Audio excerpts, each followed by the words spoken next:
오늘 저는 여러분과 함께 고난 가운데 욥의 믿음이라는 제목으로 하나님 말씀을 증거를 하겠습니다.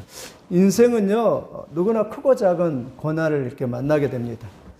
고난이 없는 사람이 없죠. 문제는 그 고난을 극복하느냐 아니면 고난 앞에 무릎을 꿇느냐였죠. 어떤 사람은 고난을 만나면요, 그 고난을 이렇게 잘 극복하는 사람이 있습니다. 그런데 어떤 사람은요, 한순간에 그냥 착 무너져 버려요. 어떤 사람은 그냥 멘탈이 탁 나가버리다. 그러나 여러분, 의인은, 하나님의 사람의 지혜는 뭐냐면 고난을 잘 뛰어넘고 고난을 잘 돌파하는 것인 줄 믿습니다. 그래서 잠언 24장 16절에 대저 의인은 7번 넘어질지라도 다시 일어나려니와 악인은 재앙으로 인하여 엎드러지니라 말해요. 의인의 정의를 그렇게 말해요. 의인을 깨끗하게 사는 사람이라고 정의하지 않고 의인을 뭐라고 정의를 했냐면 7번 넘어지는데 8번째 일어나서 씩씩하게 이렇게 걸어가는 사람. 그게 의인이다라고 그렇게 말씀하고 있습니다. 성경에도 보면요, 고난은 다 겪었어요. 고난은 다 통과합니다. 여러분, 고난 안 통과한 사람 누가 있습니까? 아브라함, 이삭, 야곱, 요셉, 모세, 다윗, 다니엘, 엘리야, 베드로, 사도 바울, 요한 다 통과했죠. 사도 요한 같은 거는 나중에 끊는 가마에로 통과하고, 사도 바울 같은 경우는 또 어떤 사람은 막 히브리서 11장에 보면 어떤 사람은 톱으로 켜기도 당하기도 하고 사자굴에 던져지기도 하고 수많은 고난과 어려움을 당했던 것을 이렇게 볼 수가 있습니다. 우리도요, 고난에서 제외된 사람 한 사람도, 우리는 살면서 크고 작은 그러한 고난을 이렇게 다 이렇게 당하게 되어 있습니다. 우리 중에 누구도 나는 고난이 없을 거라고 장담할 사람 있습니까? 없습니까? 없습니다. 그래서 어떤 사람은요, 인생을 정의하기를 그랬더라고요. 인생은 고난의 연속이다. 고난이 꼬리를 물고 다니는 거예요. 심지어 예수님이 탔던 그 배, 예수님 잠든 그 배에도 그냥 풍랑이 쳐가지고 그 제자들이 이렇게 고난을 당하고 있는 그러한 모습을 봅니다. 이걸 보면서 저도 하나님을 믿는다고 해서 하나님을 잘 믿으니까 고난이 있을 수 없다는 것이에요. 누구나 이렇게 고난이 있어요. 그런데 그 고난에 대해서 어떻게 잘 대처를 하느냐? 그게 참 중요하다는 것이죠. 여러분 인생에 고난이 있는 걸 믿으시기를 예수님의 이름으로 축원을 드립니다. 고난이 있습니다. 고난을 잘 헤쳐나가야 돼요. 오늘 고난의 주인공 우리가 잘 알지만 이 사람을 소개합니다. 참 이 사람 참 대단하죠. 동방의 우수 땅에 최고의 재벌입니다. 최고의 재벌이에요. 가장 잘 나갔던 사람. 더군다나 이 사람은요, 신앙도 좋아요. 하나님을 경외하고 정직하고 하나님 말씀대로 살고, 그리고 자녀들이 아들 7명, 딸이 3명이에요. 그런데 그 자녀들도 하나님 말씀대로 잘 경외하고 예배도 잘 드리고 그런 자녀입니다. 양이 7,000마리, 대단하죠. 낙타가 3,000마리, 소가 1,000마리, 암나귀가 1,000마리. 이것만 보면 굉장한 대재벌이에요. 지금도 막 이거 가지고 있으면 이런 목장 하나 가지고 있으면은요, 그 사람 재벌인 거죠. 그런데 그런 욥입니다. 흠잡을 게 아무것도 없어요. 하나님이 뭐라고 하냐면, 야, 내 종 욥. 마귀에게 그러게 합니다. 내 종 욥을 주의하여 보았느냐는가. 하나님이 인정하는 종. 욥과 같은 그렇게 온전한 사람을 네가 보았느냐 이러면서 하나님이 자랑하던 사람이 누구냐면 욥입니다. 근데 그 욥에게 하루아침에 자기도 모르는 그냥 고난이 그냥 찾아오기 시작하는데요. 그 고난이 그냥 밀어다기 시작하는데 감당이 안 될 정도예요. 밀물이 그냥 밀려오듯이 고난이 밀려오기 시작합니다. 욥에게. 그게 어떻게 고난이 옵니까? 밖에서 그런 종들이 그 양과 소 또 짐승을 치는데 갑자기 스바 사람들이 와서 또 갈대아 사람들이 와가지고 그냥 그 가축을 다 그냥 훔쳐서 도둑질해서 가버려요. 그뿐만 아니라 양을 종들이 치고 있는데 하늘에서 세상에 너무 가혹한 것 같아요. 하늘에서 불이 내려가지고 그 양들과 종들을 다 태워버렸대요. 요즘으로 말하면 이스라엘이 그냥 폭격기를 그냥 그 팔레스타인이 600번이나 이렇게 했으니까 완전히 초토화시켜버리는 거죠. 그 정도로 욥이 초토화를 당했어요. 그뿐만 아니라 그냥 자기의 자녀들이 그냥 첫째 아들 집에서 이렇게 모여갖고 잔치를 하는데 갑자기 바람이 불더니 그냥 기둥을 그냥 쳐가지고 그 기둥이 그냥 폭삭 무너져갖고 그 자녀들이 하루아침에 그냥 10명이 다 죽는 그러한 위기에 처합니다. 그것만이 아니에요. 그냥 거기에서 멈춘 게 아니라 다리부터 머리끝까지 그냥 악성 종양이 나가지고 그냥 견딜 수 없는 그런, 그래서 성경에 보니까요, 그 구더기가 몸에서 구더기가 이렇게 생기고 그리고 막 딱지가 얼마나 많이 긁었더니 딱지가 그냥 갑옷을 입을 정도로 덕지덕지 붙었다라고 그렇게 욥을 그렇게 이야기를 하더라고요. 욥이 그런 상황이에요. 그리고 친구들하고 있는데 친구들하고 와서 위로한답시고 왔는데 그냥 너가 그렇게 하나님 앞에 벌을 받는 것은, 천벌을 받는 것은, 이러한 재앙을 받는 것은 너가 하나님 앞에 죄를 지었다 이러면서 자신을 정죄합니다. 얼마나 쎄라는 아픔입니까? 그뿐만 아니라 자기 아내가 하나님을 욕하고 죽어 이렇게 하면서 떠나가 버리고, 그리고 혼자 남는 그러한 상황에서 욥이 그런 고난을 이렇게 당하고 있는 그러한 모습을 이렇게 볼 수가 있습니다. 그리고 엄청난 고난이죠. 물론 우리에게 이런 고난이 있다는 건 아니지만, 그래도 고난 가운데 이 고난을 어떻게 신앙 고백을 하고 어떻게 이것을 뚫고 나가느냐. 그래서 제가 오늘 잡는 것은, 오늘 욥기서 23장 10절입니다. 우리 한 번만 더 같이 읽겠습니다. 시작. 그러나 내가 가는 길을 그가 아시나니 그가 나를 단련하신 후에는 내가 순금과 같이 되어 나으리라. 욥의 고백입니다. 이 엄청난 고난 앞에 욥이 드렸던 고백. 내가 가는 길을 그가 아시나니 그가 나를 단련하신 후에는 내가 정금과 같이 나으리라. 그래서 저는 욥의 3단계 고백으로 이렇게 봤어요. 첫째 고백은 뭐냐면 그가 아신다는 것이, 하나님이 아신다는 것이. 내가 가는 길은 나도 모르는데 하나님을 아신다는 거예요. 그 말은 전적으로 내 삶에 대해서 하나님을 의지했다라는 것입니다. 여러분, 우리도 그렇지 않습니까? 우리의 미래 아는 사람 있습니까? 없습니까? 한 사람도 모릅니다. 저도 그렇습니다. 미래가 어떻게 될지 아무리 몰라요. 잘 될는지 못 될는지 아는 사람 누가 있습니까? 아무도 없습니다. 욥도 마찬가지예요. 욥도 답답했을 것 같아요. 이렇게 완전하게 폭격기처럼 폭격을 받고 인생의 완전한 이런 깊은 어둠의 터널에서 앞으로 미래가 걱정이 됐던 것 같아요. 그래서 하나님을 찾아봅니다. 성경 오늘 본문 앞에 보면 하나님을 찾아봐요. 근데 앞에 가도 하나님이 안 계신 것 같고, 뒤에 가도 하나님이 안 계신 것 같고, 옆에 가도 하나님이 안 계신 것 같고, 하나님 뭔가 일하고 계시는데 응답이 없는 거예요. 차라리 하나님이 한번 딱 나타나가지고 하나님이 야, 너 힘들지? 이런 말이라도 한번 해주거나, 아니면 너 걱정하지 마. 내가 나중에 잘 될게 해줄게. 이런 말이라도 해주면 괜찮을 텐데 아무런 응답도 없습니다. 그때 드리는 고백이 이 고백이에요. 전혀 하나님이 부재하신 것 같고 하나님이 침묵 같은 것 같을 때 드렸던 고백이 뭐냐면 이 고백이에요. 내 가는 길을 그가 아시니? 그가 아신다. 나는 모르는데 그는 아신다. 이 고백을 지금 욥이 하고 있는 거예요. 여러분, 여러분의 사정이 어떻든 나도 모르지만 여러분 이 고백하시기를 예수님의 이름으로 축원드립니다. 나도 나를 모르는데 그는 아신다. He knows me. 나를 안다는 것이, 그를 하나님이 나를 알고 계시다라고 그렇게 말씀하고 있어요. 우리 이 고백 드릴 수 있습니다. 우리도 그래요. 앞으로 미래 누가 압니까? 그러나 성경은 말씀합니다. 그는 아신다. 나의 가는 길을 그는 알고 있다라고 그렇게 우리가 그래서 하나님을 의지할 이유가 그가 있습니다. 하나님을 알고 계세요. 참 놀랍습니다. 하나님을 안희숙 집사가 이렇게 노래했잖아요. 일제가 강점기에 그냥 우리나라를 그냥 그렇게 괴롭힐 때 그 노래. 내일 일은 난 몰라요.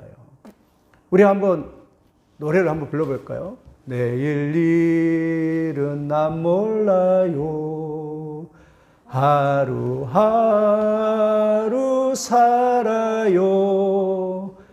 불행이나 여행함도 내 뜻대로 못해요.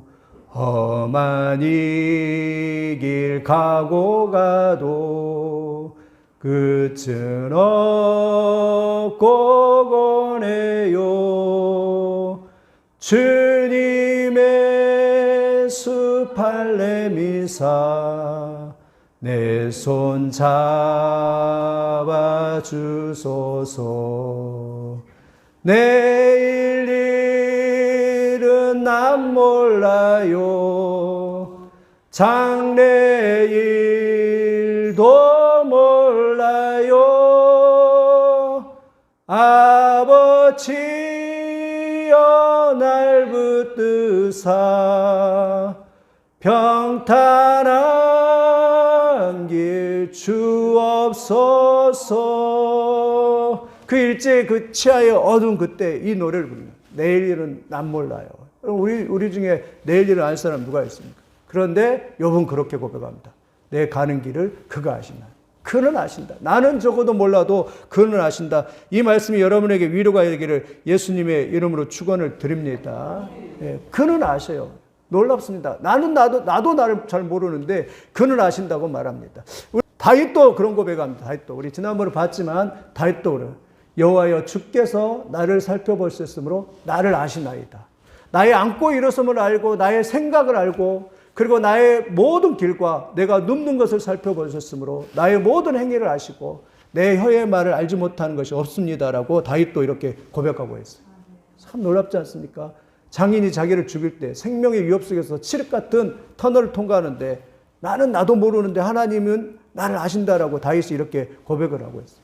그래서 한번 생각을 살펴보십시오. 요셉도 그렇지 않습니까? 요셉도 꿈을 꿨잖아요. 어느 날 하나님이 엄청난 좋은 꿈을 주셨어요. 어느 날 꿈을 꿨는데 형들의 볕단이 자기에게 절을 하고 있는 꿈이에요. 자기 볕단은 이렇게 딱 일어서 있고 형들의 볕단이 딱 절을 하는 거예요. 기분이 너무 좋았습니다. 그래서 형들을 막 불러다가 형 내가 오늘 꿈을 꿨는데 내 볕단이 일어서고 그리고 형들의 볕단이 나에게 절을 하더라고. 이렇게 참 그때는 17살이니까 철이 없었어요. 사실은. 그러다 보니까 자랑을 합니다. 또 아버지와 또 형들에게 말합니다. 아버지 형 이러면서 하늘의 해와 달과 별들이 나에게 절을 하더라고요. 근데 여러분 그때 요셉이 알았습니까? 몰랐습니까? 몰랐어요. 자기 인생이 어떻게 전개된가 전혀 몰랐습니다. 그런데 누구는 알고 계셨어요? 하나님은 알고 계셨어요. 요셉이 그때 요셉이 인생이 어떻게 된지를 몰랐어요. 요셉이 어떻게 됐으면 나 지금 형들에게 팔려서 노예로 10년 동안 일하고 또 보디발 아내 때문에 3년 동안 감옥에 갔어요. 그때도 요셉은 몰랐어요. 자기의 인생이 어떻게 된지. 감옥에 있을 때도 너무 답답해갖고 몰랐습니다. 근데 하나님이 그를 통해서 바로의 꿈을 해석하게 하시고 나중에 그를 애굽의 가장 1인자로 세우셔서 애굽 전역을 통치하게 하시고 그 민족을 구원하는 그러한 일에 쓰시는 것을 보십니다. 보세요. 요셉도 요셉을 몰랐지만 누구는 알고 계세요? 하나님을 알고 계세요. 저는 믿습니다. 여러분의 삶의 모든 것을 하나님이 알고 계신 줄 믿습니다.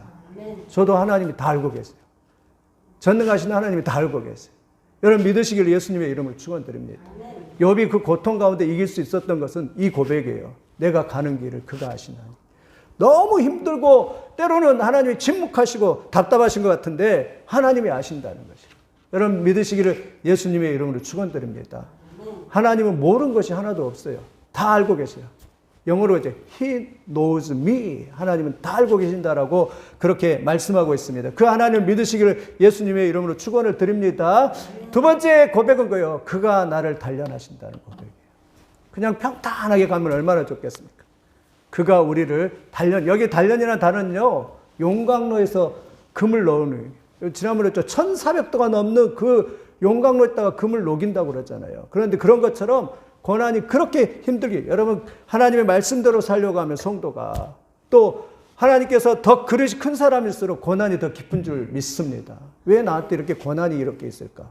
하나님 말씀대로 살려고 하니까. 그래서 욥은 그렇게 해석했어요. 이 고난은 지금 내가 하나님이 나를 다듬는 나를 단련시키는 나를 더 멋지게 만드시는 하나님의 프로세스다라고 그렇게 자기를 해석했어요. 그럼 참 지난번에도 이야기했죠. 해석했죠. 인생은 해석이다. 꿈도 해석을 잘해야 돼. 해몽을 잘해야 되네. 꿈보다 해몽이라 그러잖아요. 인생도 해석입니다. 고난당할 때 특히 해석 잘해야 돼요. 고난당해 죽겠는데 이상하게 해석하면 안 돼요. 더 죽을 맛이에요. 고난당할 때 반드시 해석 잘해야 돼요. 근데 욥은 어떻게 해석합니까? 이 고난은 하나님이 나를 순금처럼 빚으시는 위대한 하나님의 프로세스고 과정이다. 이 말이에요. 이것은 결말이 아니고 이것은 과정이고 그리고 이것이 다 끝나고 나면 하나님은 나를 진짜 더 멋있는 사람을 만들어서 완전히 빛나는 사람으로 금과 같이 값어치 있고 금과 같이 멋진 사람으로 만들어서 나를 딱 세울 것이다 이러면서 해석을 멋지게 합니다. 여러분 그렇게 되기를 예수님의 이름으로 축원드립니다. 자기 해석을 잘해야 돼요. 내가 고난당하는데 그냥 자기를 해석하는데 그냥 해석을 그냥 엉터리 같이 하면 안 돼요. 그냥 사탄이 주는 해석을 또 들으면 안 돼요. 사탄이 주는 부정적인 소리를 들으면 안 됩니다. 나는 지금 부족하나 나는 연약하지만 하나님이 이 고난의 연단을 다 통과하면 나는 우뚝 서서 진짜 하나님 앞에 멋진 모습으로 설 것이다. 그래서 신앙의 과정에서 성화 다음에 영화잖아요. 영화. 영원토록 아름다운 그런 모습으로 딱 서게 한다고 그랬어요. 반드시 하나님 안에서 고난을 잘 통과하고 나면요, 반드시 영화가 있습니다. 욥과 같이 그런 영화가 있습니다. 해석을 이렇게 하는 것입니다. 해석 잘하죠. 어제도 그랬잖아요. 어제도 그 요한복음 다니엘서 보니까 그 양정철 목사님 참 너무 불쌍하더라고요. 자기 엄마가 아버지인데 아들이 자기가 이 눈이 실명이 가는 거예요. 그리고 그 아들이 지적장애, 그 동생이 지적장애예요. 근데 엄마하고 아빠하고 대판 싸우다가 그냥 엄마가 집을 나가버렸어요. 근데 중3 아이가 이 아이를 이렇게 봐야 되는 거예요. 이 자기 동생을. 그리고 아버지는 일용직 노동자. 일이 있다 없다 그런 상황이에요. 그러니까 아버지가 맨날 술만 먹고 인생이 힘드니까 맨날 술만 먹고 그리고 자기 동생이 이 지적장애자니까 이 형이 양정철 목사님 이 형이 학교를 이렇게 보내야 되는 그런 상황입니다. 그래서 맨날 학교를 늦었어요. 그래서 선생님한테 이야기를 해가지고 제가 선생님 우리 동생을 이렇게 학교 보내야 되니까 좀 늦겠습니다. 이렇게 하고 이야기를 했대요. 그러면서 3년 내내 동생을 아침부터 이렇게 출퇴근을 다 해주고 그렇게 보면 자기는 중학교 다닐 때 그럴 때도 막 가면서 뭐 영어 단어를 외웠고 그렇게 하고 수석할 정도로 그렇게 했어요. 근데 해석을 잘못했어요. 고등학교 가서 해석을 잘못한 거예요. 사탄 유전을 해석을 했겠죠. 이렇게 해석을 하는데 이렇게 살면 뭐하냐? 인생에 아무 필요 없다 이러면서 해석을 잘못해가지고 완전히 정신줄을 탁 놔버렸어. 그러니까 그 아버지가 집에 돌아오면 한 애는 그냥 어벙벙하게 멍청하게 있고 장애인도 있고 자기는 또 그냥 정신줄을 놓고 아무것도 하지 않고 있는 그런 아이들 보니까 집에 돌아도 소망 없으니까 맨날 술 먹고 그냥 또 경찰에 불려다니고 그래가지고 또 아버지 데리러 가고 자기가 그랬대요. 그런 생활을 살아갔대요. 그리고 그때에도 자기가 불교 신자였는데 그런 삶을 살아갔다고 합니다. 근데요, 해석을 잘하겠어요. 어느 날 자기가 그냥 누워져서 수업 시간에 누워서 자고 있는데 자기 친구가 야, 정철아 이 음악 한번 들어봐 이렇게 하는데 송명희 시인이 썼던 그 시를 이렇게 딱 띄워준대요. 그게 뭐냐면 나 가진 재물 없으나 나 가진 능력 없으나 공평하신 하나님이 나를 사랑하셨느라는 그 송명희 시인 장애인의 시를 그 듣는 순간에 탁 들어오는데 믿음이 딱 들어온 거예요. 그래가지고요 해석이 탁 바뀌었어요. 사람들 볼 때는 내 인생은 너무나도 공평하지 않지만 그러나 하나님이 나를 사랑하셨다는 그 사실을 딱 깨닫고 로마서 5장 8절에 내가 원수되었을 때 내가 아무 쓸모없을 때 그리스도께서 하나님의 아들을 보내심으로 나를 사랑을 확증하셨다는 그 말씀을 딱 그 순간에 해석이 싹 바꿔져 버려요. 해석이 바꿔지면서 그 삶이 완전히 달라져요.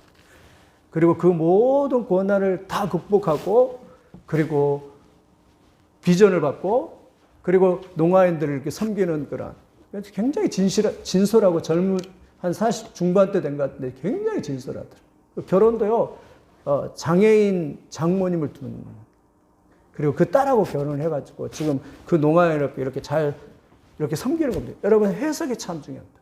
고난당할 때 완전히 인생이 그냥 고난 속에서 나는 이렇게 해봤자 아무런 소용도 없다. 나는 아무런 쓸모도 없다. 이게 아니라 고난당할 때 해석을 이렇게 탁 멋지게 하는 거예요. 야, 욥이 그랬잖아요.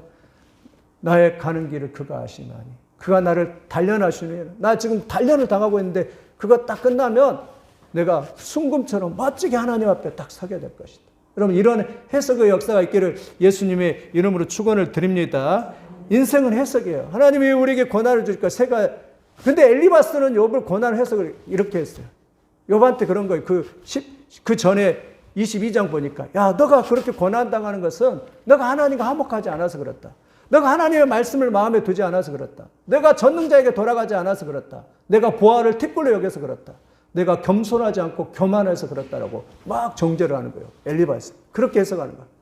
근데 욥은 아니 그게 아니라 나의 가는 길을 그가 하신다니 하나님 나를 지금 단련하고 계시는 거야.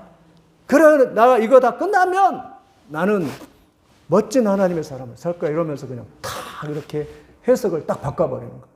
여러분 다른 사람이 나를 해석할 때 잘못 해석하면 이렇게 반사 이게 너한테 돌아가 이랬어요. 하나님이 나를 보실 때 가장 존귀하게 여기고 하나님이 나를 사랑하시는데 그리고 나에게 축복하기를 원하시는데 감히 어떤 사람이 나한테 그렇게 해석하는 거야 이러면서 딱 반사 이렇게 하시기를 예수님의 이름으로 축원드립니다. 하나님의 고난을 여러 가지 세 가지 이유 때문에 첫째는 하나님만 의지하기. 우리에게 고린도후서 1장 9절을 보니까 우리 마음에 사형 선고를 받은 줄 알았으니 이는 우리로 자기를 의뢰하지 말고 오직 죽은 자를 다시 살리시는 하나님만 의뢰하려 합니다. 왜 고난을 주세요? 사람들은 교만합니다. 고난이 없으면 하나님 안 찾습니다. 잘 나가 보세요. 다 그냥 골프 뛰고 또 교회 안 나오고 다 들러가요.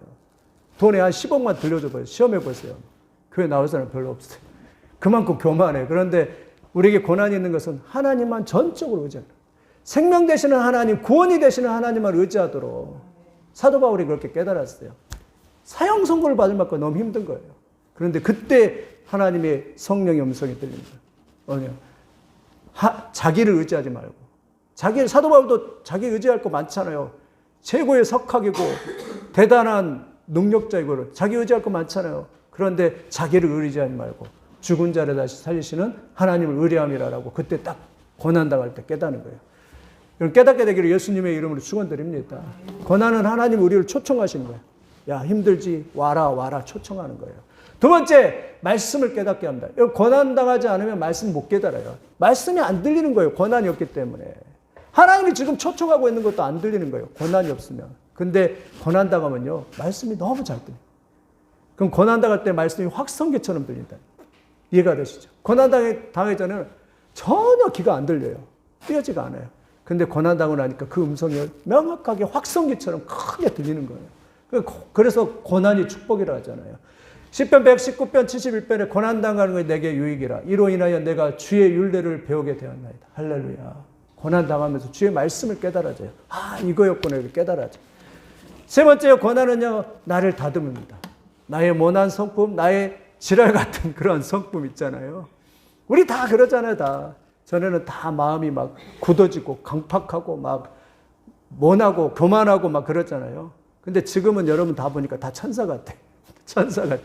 왜 그랬죠? 고난이 만들 고난이. 고난은요 오히려 온유하게 합니다. 고난은 우리를 겸손하게 만들어요. 하나님 나 아무것도 아닙니다. 하나님 도와주세요 하면서. 우리를 겸손하게 하고 고난이 우리를 사실 사람 되게 만들어가는 것인 줄 믿습니다. 이런 고난의 이유예요. 여러분 고난을 이렇게 기꺼이 받으시는 역사가 있기를 예수님의 이름으로 축원드립니다. 어떤 자매가 그랬대요. 어떤 자매가 신앙생활 너무 힘든 거예요. 그래서 맨날 주님 앞에 주여 너무 힘들어요 그랬어. 근데 어느 날 이렇게 꿈을 꾸는데 자기가 이게 무거운 십자가를 이렇게 질질 끌고 힘들게 가고 있더래요. 그런데 주님이 딱 나타난 거예요. 주님한테 그래. 주님 나 너무 힘들어요. 이 십자가를 당신이 목수이니까 좀 잘라주세요. 이랬대. 그러니까 주님이 씩 웃으면서 십자가를 좀 잘라줬대요.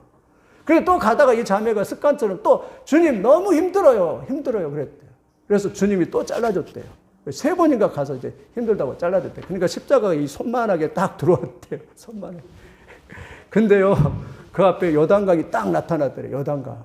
다른 사람 딱 오더니 그 십자가를 톡 놓고 그걸 건너서 딱 가는 거예요. 근데 자기는 십자가가 이제 손바닥만 돼가지고 건널 수가 없는 거예요. 그래서 그 천국도 못 들어가고 요단강도 못 건너가고 거기서 그냥 강바닥에 주저앉아서 엉엉 울다가 여기 잠에서 꿈에서 다 깼대요.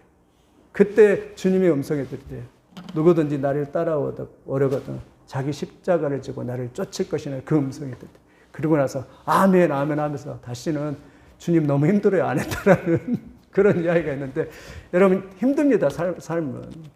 우리 학생들은 힘들고 어른들은 힘들고 다 힘듭니다. 그러나 욥과 같이 주님을 붙들고 나의 가는 길을 그가 하시나니 그가 나를 단련하신 후에는 내가 정문 같은 나으리라 그렇게 고백하면서 여러분 믿음으로 승리하는 여러분들 되시기를 예수님의 이름으로 축원을 드립니다. 신앙은 십자가 지는 고난을 지는 고난이 있다고 힘들어요 이게 아니라 여러분 고난을 잘 통과하고 나면 그게 상급이에요. 고난이 상급이고 고난이 축복이고 고난이 하나님의 놀라운 영광인 줄 믿습니다. 고난이 축복이에요. 세 번째 이렇게 말합니다. 멋진 말이다. I will come forth as gold라고 말합니다. 내가 앞으로 금처럼 될 것이다. 내가 앞으로 금이 될 것이다. 고난당할 때 항상 그렇게 고백하십시오. 욥은 그렇게 고백했어요. 내가 금이 될 것이다. 이 용광로와 같은 엄청난 이 고난을 다 통과하고 나면 내가 욥처럼 진짜 금이 되어서 하나님 앞에 서게 될 것이다 라고 그렇게 욥이 고백했어요. 여러분, 고난은요, 우리를 황금으로 만드는 것일 줄 믿습니다. 다이아몬드도 어떻게, 다이아몬드를 깎잖아요, 다. 원화 부분 다 깎고. 그래야지 막 빛나는 그런 금이 되는 것처럼 우리도 마찬가지. 신앙 안에서 고난을 통해서 하나님이 막 우리를 만들어가고 깎아가보는 거예요. 여러분. 그래서 하나님은요, 고난을 통해서 우리를 가장 좋은 사람으로 만들어요. 그래서 믿는 사람들 끝이 좋아요. 결론이 참 좋습니다.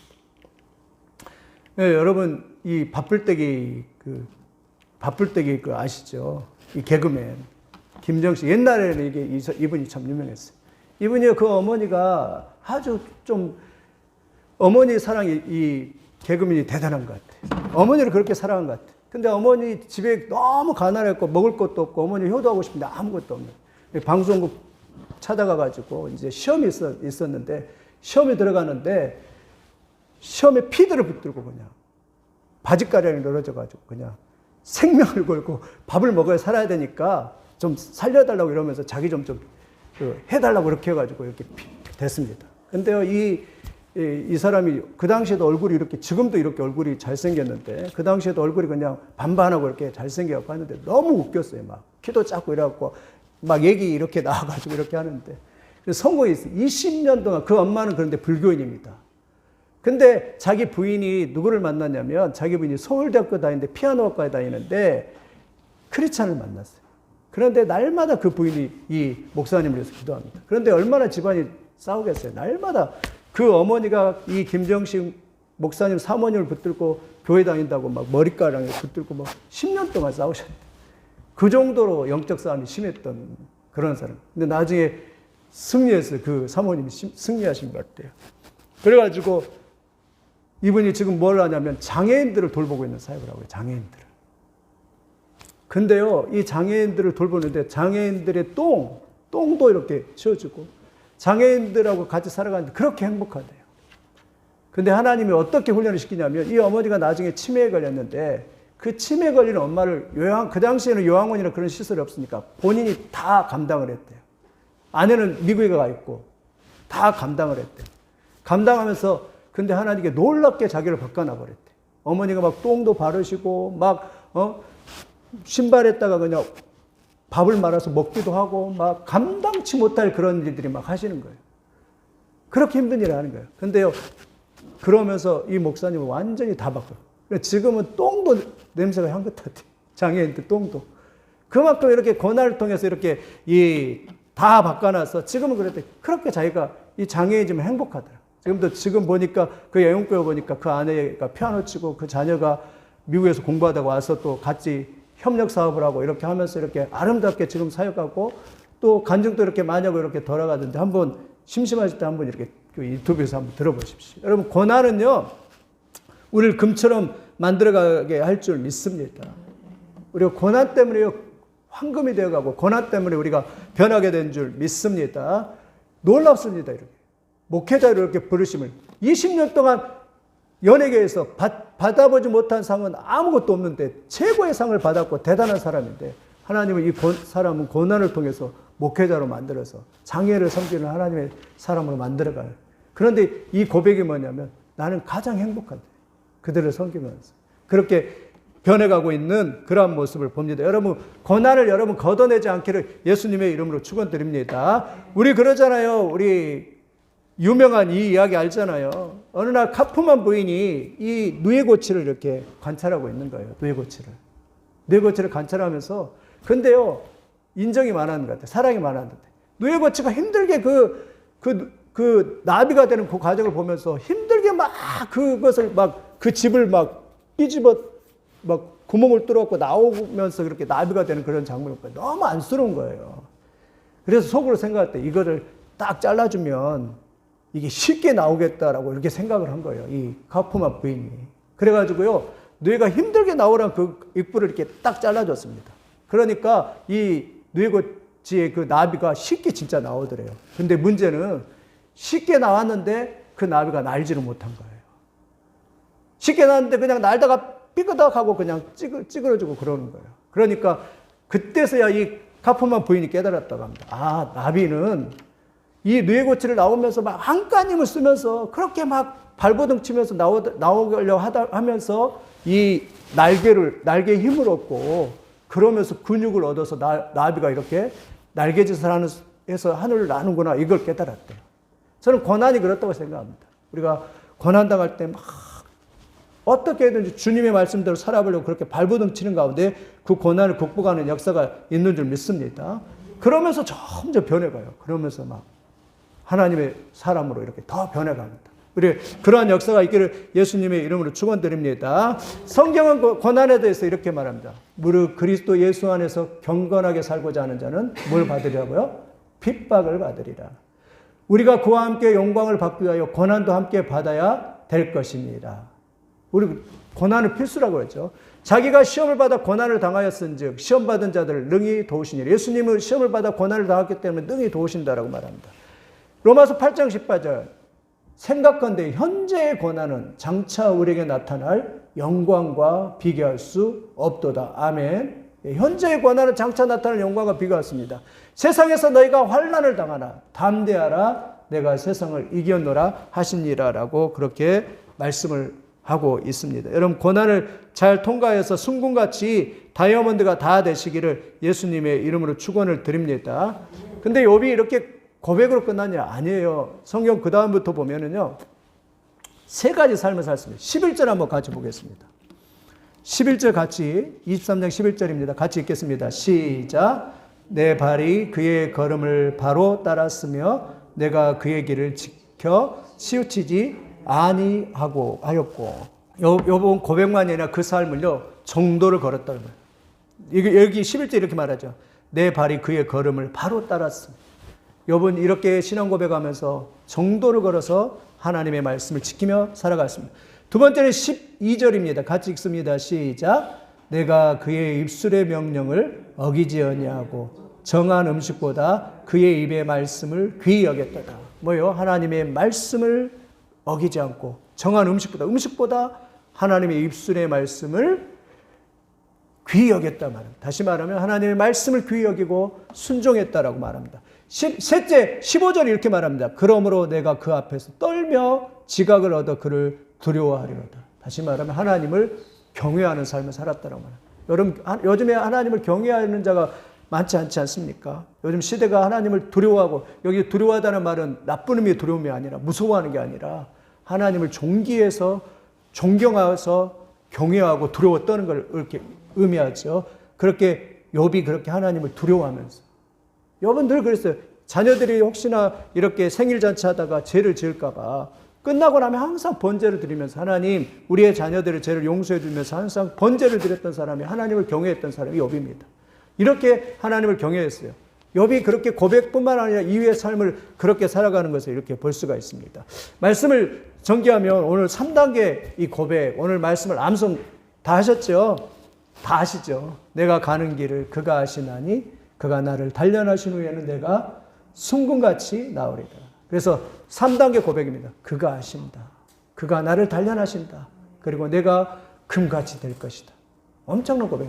나중에 이 고백과 같이 욥기서 마지막 장을 보면 42장 마지막 쪽은 욥은 이렇게 고백합니다. 내가 주께 대하여 귀로 듣기만 하였사오나 이제는 눈으로 주를 배웠나이다.